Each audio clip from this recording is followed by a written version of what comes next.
അസ്സലാമു അലൈക്കും. എന്തൊക്കെയാണ് വിശേഷം? എല്ലാവർക്കും സുഖല്ലേ? അപ്പോൾ ഇന്ന് കാണിക്കുന്ന ഒരു ദിവസത്തെ ഫുൾ റെസിപ്പികളാണ് കേട്ടോ. ഇന്നത്തെ കുക്കിംഗ് മൊത്തമാണ് ഇന്ന് ഉൾപ്പെടുത്തിയത്. അപ്പോൾ ഇന്നത്തെ ദിവസം എന്ന് പറയുന്നത് സാറ്റർഡേ ആണ്. അപ്പോൾ നമ്മൾ നോക്കിയാൽ ഒരുപാട് റെസിപ്പികളുണ്ട്. നിങ്ങൾക്ക് ഒരുപാട് റെസിപ്പികൾ കിട്ടും കേട്ടോ. അപ്പോൾ നിങ്ങൾക്ക് ഇഷ്ടമാകുകയാണെങ്കിൽ ഞാൻ എന്നും പറയണ പോലെ തന്നെയാണ് ഇന്നും പറയാനുള്ളത്. അപ്പോൾ ആദ്യമായിട്ട് കാണുന്നവരുണ്ടെങ്കിൽ ഒന്ന് സബ്സ്ക്രൈബ് ചെയ്യാനും തൊട്ടടുത്തുള്ള ബെല്ലൈക്കണിൽ ഓൾന്ന് ഒന്ന് ഓപ്ഷൻ ക്ലിക്ക് ചെയ്യാനും മറന്നു പോകരുതേ. അപ്പോൾ അത് ആദ്യം തന്നെ നമ്മൾ രാവിലത്തെ ബ്രേക്ക്ഫാസ്റ്റിലേക്കാണ് പോണത്. അപ്പോൾ ഞാനൊരു പാത്രം വെച്ച് കൊടുത്തിട്ടുണ്ട്. അതിലേക്ക് ഒരു ടേബിൾ സ്പൂൺ നല്ല നെയ്യ്, പശു നെയ്യ് ഒഴിച്ച് കൊടുത്തിട്ടുണ്ട് കേട്ടോ. അതിലേക്ക് കുറച്ച് അണ്ടിപ്പരിപ്പ് ഒന്ന് ചെറുതായിട്ടൊന്ന് കളർ മാറാൻ തുടങ്ങിക്കഴിഞ്ഞാൽ അതിലേക്ക് കുറച്ച് കിസ്മിസും കൂടെ ചേർത്ത് കൊടുക്കുക കേട്ടോ. കറുത്ത മുന്തിരിയാണ് ഞാൻ എടുത്തത്. അതും ചെറുതായിട്ടൊന്ന് വാടിക്കോട്ടെ. ഒന്ന് പൊന്തി വന്നു കഴിഞ്ഞാൽ ബോൾ പോലെ ആയിക്കഴിഞ്ഞാൽ അതിലേക്ക് ഇത് നേന്ത്രപ്പഴമാണ് ഇട്ട് കൊടുക്കുന്നത് കേട്ടോ. ഞാനൊരു 3-4 നേന്ത്രപ്പഴം എടുത്തിട്ടുണ്ട്. അതൊക്കെ ഇതിനങ്ങനെ ഒന്നും ഒരു കറക്റ്റ് അളവില്ല, നിങ്ങൾക്ക് ഇഷ്ടമുള്ള പോലെ ചേർത്ത് കൊടുക്കുക. അപ്പോൾ അതാ ഒരു 3-4 നേന്ത്രപ്പഴം കൂടെ നന്നായിട്ട് ഈ എണ്ണയിലൊന്ന് വാട്ടിയെടുക്കുക. വാട്ടിയതിന് ശേഷം ഇതിലേക്ക് തിളച്ച വെള്ളമാണ് ചേർത്ത് കൊടുക്കുന്നത് കേട്ടോ. കുറച്ച് ഒരു 3/4 കപ്പോളം ഉണ്ടാവും, അത്രേ ഉള്ളൂ. 1/2 മുതൽ 3/4 കപ്പ് വരെ. അപ്പോൾ ആ ഒരു വെള്ളം നന്നായിട്ടൊന്ന് തിളച്ചോട്ടെ. ഈ ഒരു പഴത്തിൽ കിടന്ന് ഒന്ന് വരട്ടെ. ഇനിയിപ്പോൾ ഇതിലേക്ക് ആവശ്യത്തിന് പഞ്ചസാര ചേർത്ത് കൊടുക്കുക കേട്ടോ. അതും പഞ്ചസാര ചേർക്കാണ്ട് വേണമെങ്കിൽ ഉണ്ടാക്കാം. നിങ്ങൾക്ക് എത്ര വേണമെന്ന് വെച്ചാൽ അതിനനുസരിച്ച് ചേർത്ത് കൊടുത്താൽ മതി. ഇനി ആ പഞ്ചസാര ഒന്ന് മെൽറ്റ് ആയിക്കോട്ടെ കേട്ടോ, നന്നായിട്ടൊന്ന് തിളച്ചോട്ടെ. ഇതിലേക്ക് ഫ്ലേവറിന് വേണ്ടിയിട്ട് കുറച്ച് ഏലക്കായൻ്റെ പൊടിയും കൂടെ ചേർത്ത് കൊടുക്കുന്നുണ്ട്. ഇനിയിപ്പോൾ വേണ്ടത് നല്ല കട്ടി തേങ്ങാപ്പാലാണ്. ആ തേങ്ങാപ്പാൽ എത്ര വേണമെന്ന് വെച്ചാൽ അതിനനുസരിച്ച് ചേർത്ത് കൊടുക്കുക കേട്ടോ. ഇത് കോഴിക്കോടൻ പഴം വാട്ടിയെന്ന് പറഞ്ഞിട്ടുള്ള ഒരു ഐറ്റാണിത്. യൂട്യൂബിൽ ഫസ്റ്റ് ടൈം ഞാനാണ് കാണിച്ചു വിട്ടത്. അപ്പോൾ ഇതെൻ്റെ ഉമ്മൻ്റെ ഒരു സ്പെഷ്യൽ റെസിപ്പിയാണ്. നമ്മൾ കോഴിക്കോടാണ്. അപ്പോൾ ഇത് ഞാൻ കാണിച്ചതിന് ശേഷം ഒരുപാട് ആൾക്കാർ കാണിച്ചിട്ടുണ്ട് കേട്ടോ ഈ ഒരു സ്പെഷ്യൽ റെസിപ്പി. ഇനിയിപ്പോൾ ആ ഒരു ടേസ്റ്റൊക്കെ ഒന്ന് ബാലൻസ് ചെയ്യാൻ വേണ്ടി ഒരു നുള്ളു ഉപ്പും കൂടെ ചേർത്ത് കൊടുക്കുന്നുണ്ട്. ഇനിയിപ്പോൾ ഈ തേങ്ങാപ്പാലിൽ കിടന്നിട്ട് ഒരു 2-3 മിനിറ്റ് നേരം പഴം ഒന്ന് നന്നായിട്ട് തിളച്ചോട്ടെ. അതിൻ്റെ ശേഷമാണ് നമ്മൾ തീ ഓഫ് ചെയ്യുക കേട്ടോ. ഒരുപാട് ആൾക്കാർ ഈ ഒരു വീഡിയോ ഞാൻ ഇട്ടപ്പോൾ കുറേ ആൾക്കാർ ചോദിച്ചിരുന്നു, ഈ തേങ്ങാപ്പാൽ പിരിഞ്ഞെന്നോ അല്ലെങ്കിൽ പിരിയൂലേ എന്നൊക്കെ ചോദിക്കലുണ്ട്. അപ്പോൾ കുറച്ച് വെള്ളം ഒഴിച്ചിട്ട് അതിലേക്ക് തേങ്ങാപ്പാൽ ഒഴിക്കുകയാണെങ്കിൽ പിരിയാണ്ട് കേട്ടോ. വെള്ളം ഒഴിക്കാണ്ടും ഞാൻ ഉണ്ടാക്കലുണ്ട്, എനിക്കിതുവരെ പിരിഞ്ഞിട്ടില്ല. ഇനി അതിൻ്റെ വേറെ എന്തെങ്കിലും ട്രിക്സൊക്കെ ഉണ്ടെങ്കിൽ അറിയുന്നവരുണ്ടെങ്കിൽ കമൻറ്റ് ബോക്സിൽ എഴുതുക കേട്ടോ. അപ്പോൾ അത് നമ്മളെ കോഴിക്കോടൻ പഴം വാട്ടിയത് ഇവിടെ റെഡി ആയിട്ടുണ്ട്. ഇനിയിപ്പോൾ അതിൻ്റെ കൂടെ തന്നെ ഞാനിവിടെ ചായയും വെച്ചാണ് കേട്ടോ. അപ്പോൾ അതാ ചായ റെഡി ആയി കൊണ്ടിരിക്കുന്നുണ്ട്. ഇനിയിപ്പോൾ ചായയും കഴിഞ്ഞാൽ ഇന്നത്തെ ബ്രേക്ക്ഫാസ്റ്റ് ഇതാണ്. അപ്പോൾ വെള്ളി ശനി ഈ 2 ദിവസമാണ് ഞങ്ങൾ ഇവിടുത്തെ അസ്ലങ്കാൻ്റെ വീക്കെൻഡ് എന്ന് പറയുന്നത് വെള്ളി ശനിയാണ് കേട്ടോ. 2 ദിവസം ഓഫീസില്ല. അപ്പോൾ ആ 2 ദിവസത്തെ ബ്രേക്ക്ഫാസ്റ്റ് ഇങ്ങനത്തെ എന്തെങ്കിലും ഈസി ആയിട്ടുള്ള സാധനങ്ങളായിരിക്കും. അതുപോലെ തന്നെ ലഞ്ച് ശനിയാഴ്ച നമുക്ക് ലഞ്ചും ഇല്ല കേട്ടോ. ലഞ്ച് വെള്ളിയാഴ്ച എന്താണോ ഉച്ചയ്ക്ക് ചോറ് വെക്കുന്നത് അത് കുറച്ച് കൂട്ടി വെക്കും. അപ്പം ശനിയാഴ്ച ആ ഒരു ലഞ്ച് തന്നെയാണ് ഉണ്ടാവുക. ഇനിയിപ്പോൾ ഇവിടെയുള്ള 3 ആളും 3 ടൈപ്പിലുള്ള ഷുഗറാണ് യൂസ് ചെയ്യുന്നത് കേട്ടോ. അസ്ലങ്ക ചെറുതായിട്ടൊരു ലൈറ്റ് മധുരം, ഞാൻ ഈ ഒരു സ്റ്റീവിയ, പിന്നെ ആച്ചിയാണെങ്കിൽ എവരിഡേ ഷുഗർ എന്ന് പറഞ്ഞിട്ട് വേറൊരു സാധനം. ഇനിയിപ്പോൾ അതാ 3 ആൾക്കുള്ള ചായയിലേക്ക് വെച്ച് കൊടുക്കുന്നുണ്ട്. ലിയാനല്ലേ കേട്ടോ, അത് പറയാൻ വിട്ടുപോയി. ലിയാന ദുബൈയിലേക്ക് ജസ്റ്റ് വിസിറ്റിന് പോയിട്ടുണ്ട്, 1 മാസത്തേക്ക് പോയതാണ്. അപ്പോൾ ഇതാണ് ഇന്നത്തെ ബ്രേക്ക്ഫാസ്റ്റ് കേട്ടോ. ലൈറ്റ് ആയിട്ടുള്ള ഒരു ബ്രേക്ക്ഫാസ്റ്റാണ്, പെട്ടെന്ന് ഉണ്ടാക്കാൻ പറ്റുന്ന ഈസി ബ്രേക്ക്ഫാസ്റ്റ്. അങ്ങനത്തെ എന്തെങ്കിലും ഒന്നുകിൽ ഉപ്പുമാവ് അല്ലെങ്കിൽ ഇങ്ങനത്തെ എന്തെങ്കിലും സാധനം പഴം വാട്ടിയതോ അല്ലെങ്കിൽ ഫ്രഞ്ച് ടോസ്റ്റോ അങ്ങനെ എന്തെങ്കിലുമൊക്കെയാണ് സാധാരണ നമ്മൾ ഫ്രൈഡേ സാറ്റർഡേ നമ്മൾ ഉണ്ടാക്കുക. അപ്പോൾ അത് ആ ഒരു പഴം വാട്ടിയത് ഞാനത് പ്ലേറ്റിലേക്ക് വിളമ്പി വെച്ചിട്ടുണ്ട്. ഇതാണ് ഇന്നത്തെ ബ്രേക്ക്ഫാസ്റ്റ് കേട്ടോ.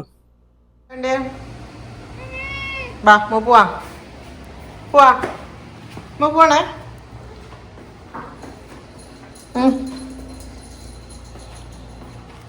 എന്താ വേണ്ടേ? എന്താ വേണ്ടേ? എന്താ വേണ്ടേ? ഇതാ വേണ്ടേ? ആണോ? ഇതാണോ വേണ്ടേ? മുത്തുക്കുട്ടിക്ക് എന്താ വേണ്ടേ? ഭക്ഷണം വേണോ? മറ്റേ ബ്ലാക്കിക്ക് ഭക്ഷണം വേണോ? ആ തരൂ. നമുക്ക് ഷെയ്ക്കാനുണ്ടോ ഭക്ഷണം തരണമെങ്കിൽ? ഷെയ്ക്കാനുണ്ടോ? Good girl.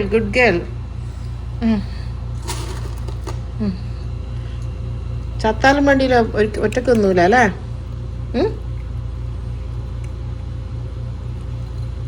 പിന്നെ ബ്ലാക്കിക്ക് അങ്ങനല്ലേ? ബ്ലാക്കി ഒറ്റക്ക് കഴിക്കൂലേ? ബ്ലാക്കി മുത്ത ഗുഡ് ഗേളാണ്. ബ്ലാക്കി പിന്നെ പൊന്നാണോ?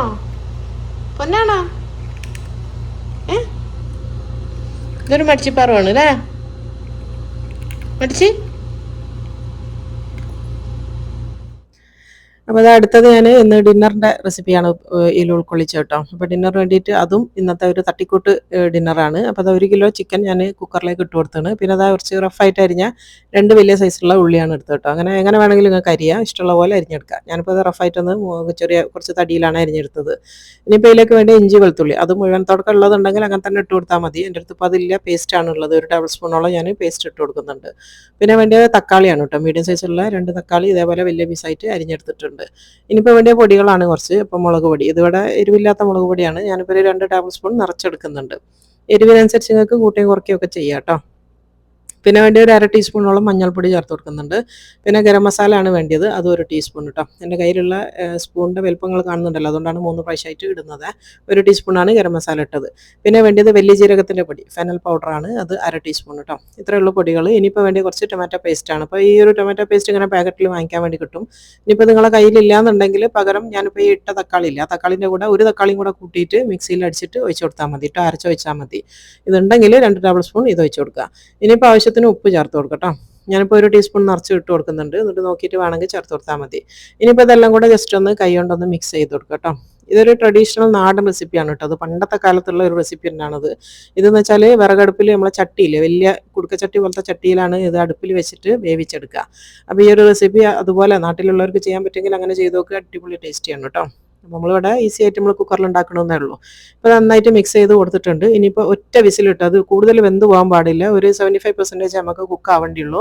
അടച്ചു വെച്ചിട്ട് ഒന്ന് തീ കൂട്ടി കൊടുക്കുക. അപ്പോൾ പെട്ടെന്ന് തന്നെ ഒരു വിസിൽ വരും. വന്നു കഴിഞ്ഞാൽ അപ്പം തന്നെ തീ ഓഫ് ചെയ്തിട്ട് മാറ്റി വെക്കുക കേട്ടോ. അപ്പോഴത്തേക്ക് ഇത് ഒരു എന്താ പറയുക, ഒരു 75 to 80% ചിക്കൻ വെന്ത് കിട്ടും ആ ഒരു സമയം കൊണ്ട് തന്നെ. ഇനിയിപ്പോൾ അടുത്തത് ഇതിൻ്റെ കൂടെ തിന്നാൻ വേണ്ടി നമ്മൾ ഉണ്ടാക്കുന്നത് വടകരത്തെ സ്പെഷ്യൽ എന്ന് പറയുന്നത് വീത്തിപ്പത്തിലാണ് കേട്ടോ.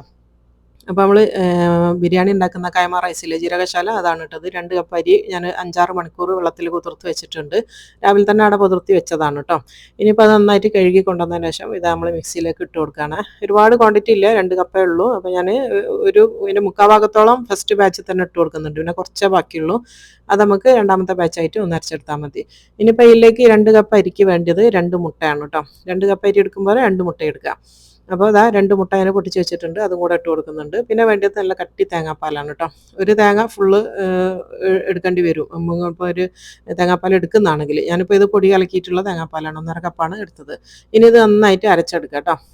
അപ്പോൾ വെള്ളം കുറച്ച് അരച്ചെടുക്കണേ, എന്നാലാണ് നല്ല ഫൈനായിട്ട് അരഞ്ഞ് കിട്ടുള്ളൂ അരി. പിന്നെ നമുക്ക് വെള്ളം ചേർത്ത് കൊടുത്താൽ മതി. ഇപ്പോൾ അത് നന്നായിട്ട് അരച്ച് കൊണ്ടുവന്നിട്ടുണ്ട്. ഇനി ഇതെന്താ ചെയ്യേണ്ടതെന്ന് വെച്ചാൽ ഇങ്ങനത്തെ ഒരു അരിപ്പേ കൂടി ഒന്ന് അരിച്ചെടുക്കണം കേട്ടോ. എന്തിനാന്ന് വെച്ചാൽ അരിൻ്റെ തീരെ തരികളില്ല എന്നുള്ള ഉറപ്പ് വരുത്താൻ വേണ്ടിയിട്ടാണ്. തീരെ തരി ഉണ്ടാവാൻ പാടില്ല. അപ്പോൾ അത് രണ്ടാമത്തെ ബാച്ചും ഞാൻ അരച്ച് വെച്ച് കൊടുത്തിട്ടുണ്ട്. രണ്ടാമത്തെ ബാച്ചിൽ അരിയും തേങ്ങാപ്പാലും മാത്രമാണ് കേട്ടോ. നന്നായിട്ട് അരച്ച് കൊടുത്തിട്ടുണ്ട്. ഇപ്പോൾ അത് കണ്ടില്ല, നന്നായിട്ട് അരിച്ച് വെച്ചിട്ടുണ്ട്. ഇനിയിപ്പോൾ ഇത് കുറച്ച് കട്ടിയിലല്ലോ ഉള്ളത്, ഇതിനൊന്ന് ലൂസാക്കി എടുക്കണം. അപ്പോൾ ഞാൻ ആ ഒരു മിക്സിയിലേക്ക് കുറച്ച് വെള്ളം ഒഴിച്ച് കൊടുത്തിട്ടുണ്ട്. ഏകദേശം 1 കപ്പോളം വെള്ളം ഒഴിച്ച് കൊടുത്തിട്ടുണ്ട്. എന്നിട്ട് ഒന്നുകൂടെ ഇതിൽ കൂടി ഒന്ന് അരച്ച് വെച്ചാൽ മതി. അപ്പോൾ ഇതിൻ്റെ ഒരു ടെക്സ്ചർ എത്രയാണ് കട്ടി വേണ്ടിയെന്നുള്ളത് ഞാൻ കാണിച്ചു തരാം. ഇതിങ്ങനെ നമുക്കൊന്ന് കോരി വയ്ക്കാൻ പറ്റുന്നൊരു പാകത്തിലാണ് വേണ്ടി കേട്ടോ. ഇതൊക്കെ ഞാൻ ഡീറ്റെയിൽ ആയിട്ട് പണ്ട് കാണിച്ചിട്ടുണ്ട് കേട്ടോ വീത്തിപ്പത്തിൽ. അതൊന്നും ഇപ്പം സെർച്ച് ചെയ്താൽ ചിലപ്പം കാണുന്നുണ്ടാവില്ല, ഒരുപാട് മുന്നേ കാണിച്ചതാണ്. അപ്പോൾ അത് നന്നായിട്ട് അരച്ച് നല്ല മഷി പോലെ അരച്ചിട്ട് ഇതിങ്ങനെ ലൂസാക്കി എടുക്കണം കേട്ടോ. ഇനിയിപ്പോൾ ഇതിലേക്ക് ആവശ്യത്തിന് ഉപ്പ് ചേർത്ത് കൊടുക്കുക. ഉപ്പ് ഇടുമ്പോൾ ശ്രദ്ധിക്കണേ, കാരണം ലൂസായിട്ടുള്ള മാവായതുകൊണ്ട് പെട്ടെന്ന് ഉപ്പ് പിടിക്കും. 1/2 ടീസ്പൂണൊക്കെ തന്നെ ഇതിൽ മതി കേട്ടോ. ഇനിയിപ്പോൾ ഇതിലേക്ക് കുറച്ച് ഏലക്കായിൻ്റെ പൊടി വേണം, ഒരു 1/4 ടീസ്പൂൺ. ഏലക്കായിൻ്റെ പൗഡർ നിങ്ങൾ കയ്യിലില്ല എന്നുണ്ടെങ്കിൽ നമ്മൾ അരി അരക്കണ സമയത്ത് ഒരു 2 ഏലക്കായി അതിൻ്റെ കൂടെ ഇട്ടിട്ട് അരച്ചാൽ മതി കേട്ടോ. ഇനിയിപ്പോൾ അത് നന്നായിട്ട് മിക്സ് ചെയ്ത് മാറ്റി വെക്കുക. ഇതിങ്ങനെ അരച്ച് വെച്ചിട്ട് റെസ്റ്റ് ചെയ്യാൻ വെക്കുക അങ്ങനത്തെ ഒന്നുമില്ല കേട്ടോ. പെട്ടെന്ന് തന്നെ ചുട്ടെടുക്കുന്നതാണ്. അരച്ച ഉടനെ തന്നെ നമുക്കിത് ചുട്ടെടുക്കുകയും ചെയ്യാം. ഇനിയിപ്പോൾ അത് അരച്ചത് അവിടെ മാറ്റി വെക്കുക. ഇനിയിപ്പോൾ അത് ചുടാൻ വേണ്ടിയിട്ട് നമുക്കൊരു ടേബിൾ സ്പൂൺ നെയ്യ് വേണം കേട്ടോ. 1 സ്പൂൺ, നമ്മൾ സാധാരണ സ്പൂണില്ല അത്ര മതി. അതൊരു ചെറിയൊരു ക്വാണ്ടിറ്റി മതി കേട്ടോ. ആ നെയ്യ് നമുക്കൊന്ന് ഉരുക്കിയെടുക്കണം. അപ്പോൾ അതാണ് ഞാനൊരു തടുക്കാപ്പാന് ചൂടാക്കാൻ വേണ്ടി വെച്ചാണ്. അതിലേക്ക് 1 ടേബിൾ സ്പൂൺ തന്നെ നെയ്യ്. എന്നിട്ട് നന്നായിട്ടൊന്ന് ഉരുക്കിയെടുക്കുക കേട്ടോ. ഉരുക്കിയാലാണ് ഇതിൻ്റെ ഒരു ക്വാണ്ടിറ്റി നമ്മൾ കുറഞ്ഞ ക്വാണ്ടിറ്റിയിൽ നമുക്ക് ചെയ്തെടുക്കാൻ വേണ്ടി പറ്റുള്ളൂ. അല്ലാണ്ട് നമ്മൾ ഉരുക്കാണ്ട് എടുക്കുന്ന സമയത്ത് ഒരുപാട് നെയ്യിൻ്റെ ആവശ്യം വരും. അപ്പോൾ അതാ ഈ ഒരു ഒറ്റ ടേബിൾ സ്പൂൺ തന്നെ ബാക്കിയായിരിക്കും കേട്ടോ. അത്ര തന്നെ നമുക്ക് വേണ്ടിയില്ല, അത്ര ഇതിലേക്ക് ആവശ്യമുള്ളൂ. അപ്പോൾ അത് നന്നായിട്ട് മെൽറ്റ് ആയിട്ടുണ്ട്. ഇതിനി നമുക്ക് ഇറക്കി വെക്കാം കേട്ടോ. ഈ ഒരു മെൽറ്റായതാണ് ഇനി നമ്മൾ ഓരോ ലെയറിൽ നമുക്ക് തേച്ച് കൊടുക്കാനുള്ളതാണ്. ഇനിയിപ്പോൾ അതാ ഒരു ആവിച്ചമ്പ് നമ്മളെ സ്റ്റീമറിൽ വെച്ച് കൊടുക്കുക. അതിലേക്ക് തിളച്ച വെള്ളം വെച്ച് കൊടുക്കുന്നുണ്ട് കേട്ടോ. ഞാനിവിടെ കെറ്റിൽ ചൂടാക്കി എടുത്തതാണ്. എന്നിട്ട് അതിൻ്റെ തട്ട് വെച്ച് കൊടുക്കുക. ഇനിയിപ്പോൾ അതിലേക്ക് നമ്മൾ ഏത് പാത്രത്തിലാണോ നമ്മൾ ഈ ഒരു വീത്തിപ്പത്തിൽ ഉണ്ടാക്കണമെന്ന് നോക്കുക. അങ്ങനത്തെ ഒരു കുഴിയുള്ളൊരു പാത്രമാണ് വേണ്ടി കേട്ടോ. സ്റ്റീലിൻ്റെ പാത്രമോ അല്ലെങ്കിൽ അലുമിനിയത്തിൻ്റെ പാത്രമോ ഏത് വേണമെങ്കിലും ഇട്ട് കൊടുക്കുക. എന്നിട്ട് ആ ഒരു പ്ലേറ്റിൽ നമ്മൾ എടുത്ത് വെച്ചാൽ നെയ്യിന്ന് ഒരു ബ്രഷ് ഉപയോഗിച്ചിട്ട് ഇതുപോലെ ഒന്ന് തേച്ച് കൊടുക്കുക കേട്ടോ, ആ ഒരു നെയ്യ്. എന്നിട്ട് അതിൽ വെച്ച് ചൂടാക്കുക. ചൂടായി കഴിയുന്ന സമയത്ത് സൈഡ് കൂടി ഇങ്ങനെ ആവി വരാൻ തുടങ്ങും. ആ പ്ലേറ്റ് നന്നായിട്ട് ചൂടാവണം. അതിൻ്റെ ശേഷം ഓരോ പ്രാവശ്യം നമ്മൾ മാവ് വയ്ക്കുന്ന സമയത്ത് മാവ് നന്നായിട്ട് ഇങ്ങനെ ഇളക്കണം കേട്ടോ. ഇളക്കിയതിന് ശേഷം ഒരു കയ്യിൽ മാവ് ഞാൻ ഇതിലേക്ക് ഒഴിച്ച് കൊടുക്കുന്നുണ്ട്. ഒറ്റ കയ്യിൽ മതി. ഇനിയിപ്പോൾ ഒഴിച്ച ഉടനെ തന്നെ നമുക്കിത് മൂടി വെച്ചിട്ട് ഒരു 2-3 മിനിറ്റാണ് ഇത് വേവിച്ചെടുക്കേണ്ടത് കേട്ടോ. പെട്ടെന്നാവുക. 2-3 മിനിറ്റ് മാക്സിമം ആണ്, അത്രയും മതി. ഇപ്പോൾ 2-3 മിനിറ്റ് ആയിട്ടുണ്ട്. ഞാനിത് തുറന്ന് കാണിച്ചു തരാം. ഇനിയിപ്പോൾ തൊട്ട് നോക്കിയാൽ ഇത് ഒട്ടൊന്നുമില്ല കേട്ടോ. ഇങ്ങനെ ആവണം. ഇങ്ങനെ ആയിക്കഴിഞ്ഞാൽ നമ്മൾ ഈ ഉരുക്കി വെച്ചതിൽ നിന്ന് ഇതേപോലെ പിന്നെ കുറെ ചെറുതായിട്ട് മതി കേട്ടോ നെയ്യ്. എന്നിട്ട് ഈ ബ്രഷ് കൊണ്ട് നന്നായിട്ട് എന്നിങ്ങനെ തേച്ച് കൊടുത്താൽ മതി. ഇപ്പോൾ ഒരു ബ്രഷ് ഉപയോഗിച്ചിട്ട് നന്നായിട്ട് നെയ്യൊന്ന് തേച്ച് കൊടുത്തിട്ടുണ്ട്. ഇനി ഇതിൻ്റെ മേലേക്ക് അടുത്ത ലെയർ ഒഴിച്ചു കൊടുക്കുകയാണ് ചെയ്യുക. ഇനി രണ്ടാമത് ഒഴിക്കുന്ന സമയത്തും ഈ മാവ് നന്നായിട്ടൊന്ന് മിക്സ് ചെയ്തെടുക്കണം. എന്നിട്ട് രണ്ടാമത്തെ ലെയർ ഒഴിച്ചു കൊടുക്കുക. എന്നിട്ട് വീണ്ടും ഇത് 2-3 മിനിറ്റ് നേരം അടച്ചു വെച്ചിട്ട് വേവിച്ചെടുക്കുക കേട്ടോ. എന്നിട്ട് 2-3 മിനിറ്റ് ആകുന്ന സമയത്ത് ആ ലെയറും വെന്തിട്ടുണ്ടാവും. അപ്പോൾ നമ്മൾ പിന്നെ എടുത്തിട്ട് മാറ്റി മൂന്നാമത്തെ ലെയർ ഒഴിച്ചു കൊടുക്കുക. ഇതുപോലെ ഈ ഒരു മാവ് ഈ ഒരു പാത്രം നമ്മൾ വെച്ച പാത്രം നിറയണ വരെ നന്നായിട്ട് ഇതേപോലെ ലെയർ ആയിട്ട് ഇങ്ങനെ വേവിച്ചെടുക്കുക കേട്ടോ. അപ്പോൾ പെട്ടെന്ന് കഴിയും. നമ്മളിങ്ങനെ അടുപ്പിൻ്റെ അടുത്തൊന്നും മാറണ്ടില്ല. കാരണം 2-3 മിനിറ്റ് അല്ലേ ഓരോ സമയത്ത് നമ്മൾ വെക്കുന്നുള്ളൂ. അപ്പോൾ അതുകൊണ്ട് തന്നെ നമ്മൾ ഇത് ഒഴിച്ച് വെച്ചിട്ട് വേറെ പോകണ്ടില്ല. പെട്ടെന്നാവും. അപ്പോൾ മൂന്നാമത്തെ ലെയർ ഞാൻ ഒഴിച്ചു കൊടുക്കുന്നുണ്ട്. ഇതേപോലെ ആ പാത്രം നിറയണ വരെ ഒഴിച്ചു കൊടുക്കുക കേട്ടോ. ഇനിയിപ്പോൾ മാവ് അതിനെക്കാട്ടും കൂടുതലുണ്ട്, നിങ്ങൾ എടുക്കുന്ന പാത്രം പോലെ ഇരിക്കും. ഈ ഒരു പാത്രത്തിനെക്കാട്ടിലും കൂടുതൽ മാവ് ഉണ്ട് എന്നുണ്ടെങ്കിൽ നിങ്ങൾക്ക് 2 പാത്രത്തിലാക്കിയിട്ട് വെക്കുക, അങ്ങനെ എന്തെങ്കിലും ചെയ്താൽ മതി. ഇനിയിപ്പോൾ അടുത്തത് നമ്മൾ കുക്കറിൽ വേവിക്കാൻ വെച്ച ചിക്കൻ ഇല്ല, അതിപ്പോൾ ഒരു വിസിൽ വന്നതിന് ശേഷം ഞാൻ ഓഫ് ചെയ്ത് വെച്ചതാണ്. ഇപ്പം നന്നായിട്ട് വെന്തിട്ടുണ്ട് കേട്ടോ. വെന്തെന്ന് വെച്ചാൽ ഒരു മുഴുവനായിട്ടുള്ള വേവല്ല, കറക്റ്റ് പാകത്തിലാണ് ഇതിപ്പോൾ ഉള്ളത്. ഈ ഒരു ഇത് കണ്ടില്ല, അതിൽ നിന്ന് ഇറങ്ങി വന്ന വെള്ളമുണ്ട്, അതുപോലെ തന്നെ ഉള്ളിയും തക്കാളിയും എല്ലാം കാണുന്നില്ല. ഇനിയിപ്പോൾ വേണ്ടതെന്ന് പറഞ്ഞാൽ വേറൊരു പാത്രം വെച്ച് കൊടുക്കുക. ഇരുമ്പ് ചട്ടിയൊക്കെ ഉണ്ടെങ്കിൽ നമ്മളിപ്പം വിറകടുപ്പിലൊക്കെ ചെയ്യുകയാണെങ്കിൽ പണ്ട് കുടുക്കയിൽ വേവിച്ചിട്ട് ഇരുമ്പ് ചട്ടിയിൽ പൊരിച്ചെടുക്കുകയാണ് ചെയ്യുക. ഞാനിപ്പോൾ ഇവിടെ സ്റ്റീലിൻ്റെ പാത്രമാണ് വെച്ചത് കേട്ടോ. അതിലേക്ക് ഒരു 3 ടേബിൾ സ്പൂണോളം വെളിച്ചെണ്ണ ആണ് ഒഴിച്ചു കൊടുക്കേണ്ടത്. ഇതൊരു നാടൻ കറി ആയതുകൊണ്ട് വെളിച്ചെണ്ണ നിർബന്ധമാണ്. ഇനിയിപ്പോൾ ഇതിലേക്ക് കുറച്ചധികം കറിവേപ്പില ഇട്ട് കൊടുക്കുക കേട്ടോ. വീട്ടിലുണ്ടാകുന്ന കറിവേപ്പിലൊക്കെയാണെങ്കിൽ കുറച്ചധികം തന്നെ ഇട്ടോ. ഇനിയിപ്പോൾ ഇതിലേക്ക് ആ ഒരു കറി വെച്ച് കൊടുക്കുക.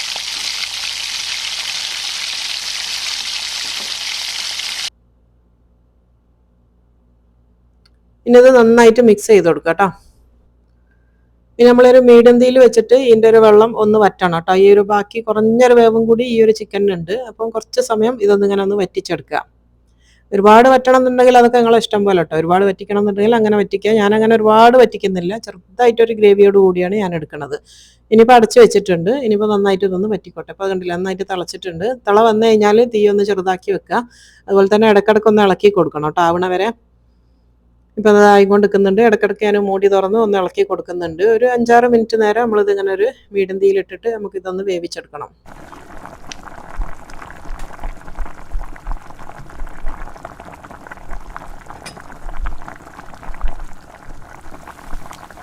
ഇപ്പം അത് നല്ല പാകത്തിൽ നമ്മൾ ഈ ഒരു കറി നന്നായിട്ടൊന്ന് ഫ്രൈ ആയി വന്നിട്ട് എണ്ണയൊക്കെ തെളിഞ്ഞ് മേലെ വന്ന് ഇതാണ് ഇതിൻ്റെ ഒരു പാകം കേട്ടോ. അപ്പം ഞാൻ ഇത്ര ഇത് വറ്റിക്കുന്നുള്ളൂ. നിങ്ങൾക്ക് ഇതിനെക്കാട്ടിലും കൂടുതൽ വറ്റിക്കണമെങ്കിൽ അങ്ങനെയും വറ്റിക്കാം കേട്ടോ.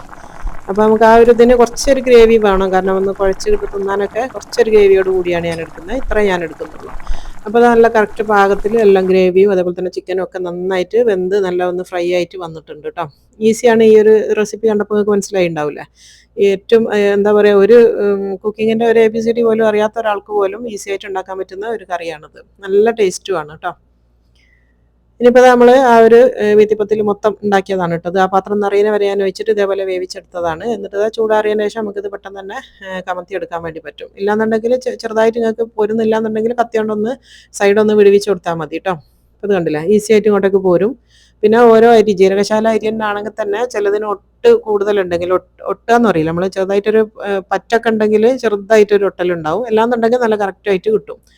ഇനിയിപ്പോൾ നമ്മൾ അടിപൊളിയായിട്ടുള്ള ചിക്കൻ കറി ഇവിടെ റെഡി ആയിന്. അതുപോലെ തന്നെ ആ ഒരു വിത്തിപ്പത്തിലും രണ്ടും നല്ല കോമ്പിനേഷനാണ്. പിന്നെ ഈ ഒരു കറി നമുക്ക് എന്തിൻ്റെ കൂടെയും കഴിക്കാം. നാടനായിട്ടുള്ള എന്ത് സാധനത്തിൻ്റെ കൂടെയും കഴിക്കാം.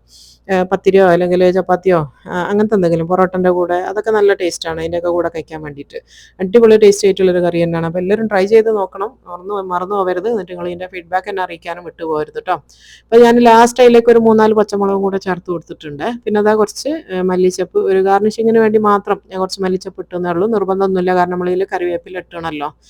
ഇനിയിപ്പോൾ അത് ആ ഒരു വീത്തിപ്പത്തിൽ ഞാനൊന്ന് മുറിച്ചിട്ട് കാണിച്ചു തരാം. ഈ ഒരു വീത്തിപ്പത്തിൻ്റെ പേര് എന്ന് പറയുന്നത് തലശ്ശേരിക്കാർ ഇതിനെ ഇതള റൊട്ടി എന്ന് പറയും. അതുപോലെ കണ്ണൂർ എത്തിക്കഴിഞ്ഞാൽ കിണ്ണ റൊട്ടി എന്നോ കിണ്ണത്തപ്പം എന്നോ അങ്ങനെ എന്തോ പറയലുണ്ട്. ഒരുപാട് പേരുണ്ട് കേട്ടോ അതിന്.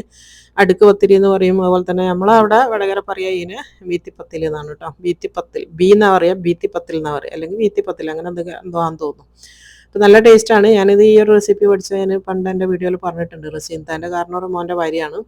ഓരോരുത്തുനിന്നാണ് ഞാൻ ഈ ഒരു പത്തിരി ആദ്യമായിട്ട് കണ്ടതും ഇതിൻ്റെ ഒരു റെസിപ്പി ഞാൻ പഠിച്ചെടുത്തതും ഓരോരുത്തുനിന്നാണ് കേട്ടോ. അവരെപ്പോഴും ഉണ്ടാക്കുന്നൊരു സാധനം കൂടിയാണ്. അപ്പോൾ അത് ഓരോരോ ലെയറായിട്ട് കിട്ടും. നമ്മളിങ്ങനെ ലെയറായിട്ട് പറിക്കേണ്ടില്ല, ഞാൻ നിങ്ങൾക്ക് വീഡിയോ ആയതുകൊണ്ട് കാണിച്ചു തന്നേ ഉള്ളൂ.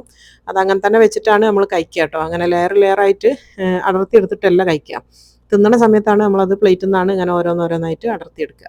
നല്ല ടേസ്റ്റി ആയിട്ടുള്ളൊരു സാധനം തന്നെയാണ്. അപ്പോൾ എല്ലാവരും ട്രൈ ചെയ്ത് നോക്കുക. അപ്പോൾ ഇത്രയൊക്കെയാണ് ഇന്നത്തെ സാറ്റർഡേ വിശേഷങ്ങൾ കേട്ടോ. എല്ലാവർക്കും ഇഷ്ടമായിട്ടുണ്ടാവും എന്ന് വിചാരിക്കുന്നു. അപ്പോൾ ഇഷ്ടമാണെങ്കിൽ ലൈക്ക് ചെയ്യാനും ഷെയർ ചെയ്യാനും എന്തെങ്കിലും ഒന്ന് കമൻറ്റ് ചെയ്യാനും മറന്നു പോകരുത് കേട്ടോ. അപ്പോൾ അടുത്ത വീഡിയോയിൽ നല്ല റെസിപ്പികളുമായിട്ട് ഇനി അടുത്ത വീഡിയോയിൽ കാണാം. അസ്സലാമു അലൈക്കും.